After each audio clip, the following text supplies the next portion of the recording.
नमस्कार, आप देख रहे हैं डीएनआई और मैं हूं हर्षवर्धन। आज की बड़ी खबरों में बात करेंगे आरएसएस प्रमुख मोहन भागवत के संभावित अमेरिका और ब्रिटेन दौरे की, जो संघ के शताब्दी वर्ष अभियान का हिस्सा माना जा रहा है।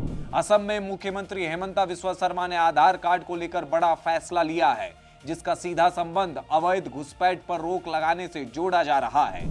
भारत बांग्लादेश सीमा पर 12 लोगों को लेकर बीएसएफ और बीजीबी के बीच विवाद लगातार बना हुआ है। वहीं जेवर स्थित नोएडा इंटरनेशनल एयरपोर्ट से पहली कमर्शियल उड़ान की तैयारी अंतिम चरण में पहुंची।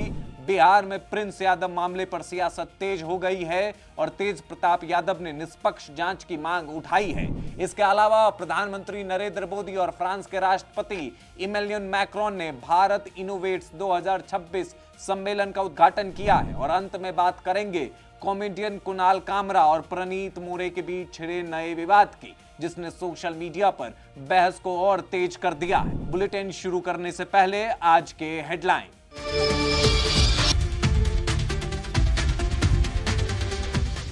ईरान यूएस डील पर प्रधानमंत्री बोले, सहमति का स्वागत, बाकी मुद्दों पर बातचीत से टिकाऊ और अंतिम समझौते की आशा।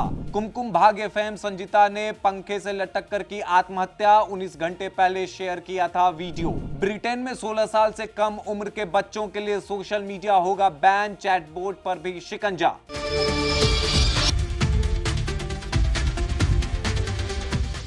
खबरें विस्तार से। राष्ट्रीय स्वयंसेवक संघ के सरसंघ चालक मोहन भागवत अगले 2 महीनों में अमेरिका और ब्रिटेन की यात्रा कर सकते हैं। ये दौरा संघ के शताब्दी वर्ष कार्यक्रम और वैश्विक जनसंपर्क अभियान का हिस्सा माना जा रहा है। यात्रा के दौरान भागवत भारतीय प्रवासी समुदाय, सामाजिक संगठनों और विभिन्न मंचों पर संबोधित कर सकते हैं। संघ पिछले 1 वर्ष से अपने 100वें स्थापना वर्ष के अवसर पर देश विदेश में व्यापक संपर्क अभियान चला रहा है। इस प्रस्तावित दौरे को आरएसएस की अंतर्राष्ट्रीय पहुंच बढ़ाने और भारतीय मूल के लोगों से संवाद मजबूत करने की दिशा में महत्वपूर्ण कदम माना जा रहा है। असम सरकार ने अवैध घुसपैठ के रोकने के लिए आधार कार्ड जारी करने के नियमों में बड़ा बदलाव किया है। मुख्यमंत्री हेमंता बिस्वा शर्मा ने घोषणा की कि राज्य में 18 वर्ष से अधिक उम्र के लोगों को नया आधार कार्ड जारी नहीं किया जाएगा, बल्कि उसके लिए कई नियम बनाए गए हैं। कैबिनेट का मानना है कि इससे अवैध प्रवासियों को, खास करके बांग्लादेश से आए लोगों को पहचान संबंधी दस्तावेज हासिल करने से रोका जा सके। विशेष मामलों में जिला आयुक्त की सिफारिश पर ही आवेदन पर विचार होगा। चाय बागान समुदाय, अनुसूचित जाति, अनुसूचित जनजाति और दिव्यांगों को फिलहाल छूट मिलेगा, लेकिन 1 अप्रैल 2027 से ये छूट भी समाप्त कर दी जाएगी। आपको बता दें कि आधार कार्ड जारी करने के लिए अब कई कड़े नियम लागू कर दिए गए हैं। पश्चिम बंगाल के नदिया जिले में भारत बांग्लादेश सीमा पर बीएसएफ और बांग्लादेश बॉर्डर गार्ड यानी बीजीबी के बीच 12 लोगों को लेकर विवाद बना हुआ है। इन लोगों की नागरिकता और उन्हें किस देश भेजा जाए, इस पर स्थिति स्पष्ट नहीं हो पाई है। बताया जा रहा है कि दोनों देशों की सुरक्षा एजेंसियां उन्हें अपनी सीमा में लेने को लेकर सहमत नहीं है। परिणाम स्वरूप ये लोग सीमा क्षेत्र में फंसे हुए हैं। मामले को सुलझाने के लिए दोनों देशों के अधिकारियों के बीच बातचीत जारी है और मानवीय दृष्टिकोण से समाधान निकालने की कोशिश की जा रही है। जेवर स्थित नोएडा इंटरनेशनल एयरपोर्ट से पहली वाणिज्य उड़ान शुरू करने की तैयारी अंतिम चरण में पहुंच चुकी। उत्तर प्रदेश सरकार और एयरपोर्ट प्रबंधन का लक्ष्य जल्द से जल्द नियमित उड़ान सेवाएं शुरू करना है। मुख्यमंत्री योगी आदित्यनाथ लगातार परियोजना की समीक्षा कर रहे हैं।